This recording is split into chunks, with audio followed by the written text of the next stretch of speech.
Seruput kopi dulu lur. Karena kali ini kita bahas rudal yang lagi panas-panasnya di Eropa. Bukan karena cuaca, tapi karena permintaan perang modern yang makin brutal. Jadi ceritanya begini. Dari Jerman muncul kabar yang cukup bikin alis naik. DL Defense, pabrikan pertahanan asal Jerman, ngumumin rencana buat ngegas produksi rudal Iris-T secara besar-besaran. Targetnya bukan kaleng-kaleng, sampai 2.000 unit per tahun. Ini bukan angka kecil, apalagi buat rudal pertahanan udara presisi tinggi. Iris-T ini bukan rudal sembarangan. Awalnya dikembangkan sebagai rudal udara ke udara jarak dekat, pengganti AIM-9 Sidewinder di banyak negara Eropa. Tapi sekarang Iris-T berkembang jadi keluarga sistem pertahanan udara darat, terutama varian Iris-T SLM yang lagi sering muncul di berita perang Ukraina. Kenapa DL Defense berani pasang target produksi setinggi itu? Jawabannya satu, realitas perang modern. Konflik Ukraina jadi panggung uji tempur sesungguhnya buat sistem pertahanan udara barat.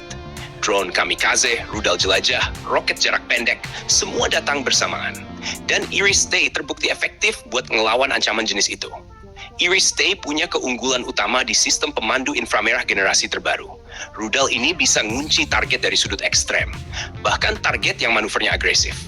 Buat konteks pertahanan udara, ini penting banget, karena ancaman sekarang nggak lagi terbang lurus dan rapi. Varian daratnya, terutama Iris-T SLM, punya jangkauan puluhan kilometer dan ketinggian intercept yang cukup buat ngelawan pesawat tempur, drone, sampai rudal jelajah yang terbang rendah. Dalam laporan lapangan, tingkat keberhasilannya disebut sangat tinggi. Ini bikin banyak negara NATO mulai ngelirik serius. Nah, permintaan bukan cuma datang dari Ukraina. Negara-negara NATO sekarang sadar stok amunisi mereka itu tipis. Selama puluhan tahun, Barat terbiasa hidup di era damai. Produksi senjata dibuat efisien tapi minim cadangan. Begitu perang skala besar pecah, semua kelabakan. Makanya DL Defense ngerespons dengan rencana peningkatan kapasitas produksi sampai ratusan persen. Dari target produksi sekitar 800 sampai 1.000 unit per tahun, melonjak ke 2.000 unit per tahun. Ini lonjakan gila kalau kita bicara industri pertahanan Eropa yang biasanya super birokratis.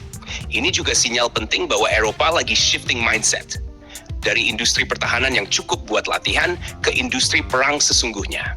Rantai pasok diperluas, pabrik ditambah shift, tenaga kerja ditingkatkan. Bahkan pemerintah ikut turun tangan buat jamin pendanaan jangka panjang. Kalau kita tarik ke gambaran besar, Iris-T ini jadi bagian dari benteng langit baru Eropa. Barang Patriot, NASAMS, SAM-T, dan sistem pertahanan udara lainnya. Ancaman Rusia bikin Eropa sadar bahwa pertahanan udara bukan lagi pelengkap, tapi kebutuhan utama. Sekarang pertanyaannya, apa dampaknya ke kawasan lain, termasuk Asia? Jelas ada. Ketika Eropa menyedot produksi besar-besaran, negara di luar NATO harus siap antre lebih lama atau bayar lebih mahal kalau mau beli sistem serupa. Ini hukum pasar senjata. Siapa yang perang duluan, dia yang dapat prioritas. Buat Indonesia sendiri, ini jadi pelajaran penting. Perang modern nunjukin kalau pertahanan udara itu kunci. Pesawat tempur secanggih apapun bakal repot kalau pangkalan dan kota vital nggak punya payung rudal yang memadai. Iris-T, NASAMS, sampai sistem sekelas Patriot, semua sekarang naik kelas jadi kebutuhan strategis.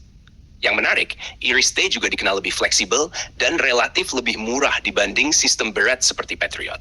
Cocok buat layered air defense, LAIHI, nutup celah dari serangan drone dan rudal jelajah. Bukan cuma buat perang besar, tapi juga buat perlindungan objek vital nasional.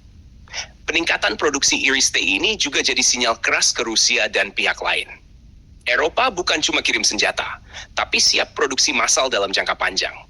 Artinya konflik ini tidak dilihat sebagai krisis sementara, tapi ancaman struktural yang harus dihadapi bertahun-tahun ke depan.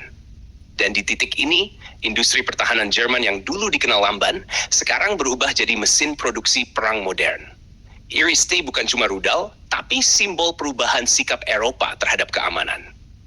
Jadi kesimpulannya, kalau DL Defense benar-benar tembus produksi 2.000 unit per tahun, peta kekuatan pertahanan udara Eropa bakal jauh lebih padat. Langit Eropa bakal makin susah ditembus, dan standar baru pertahanan udara modern makin naik. Buat kita yang ngopi sambil mantengin isu militer, ini jelas bukan kabar sepele. Ini gambaran kemana arah perang modern bergerak dan siapa yang siap dari sisi industri. Jangan lupa subscribe, like, dan komen di bawah sambil ngopi.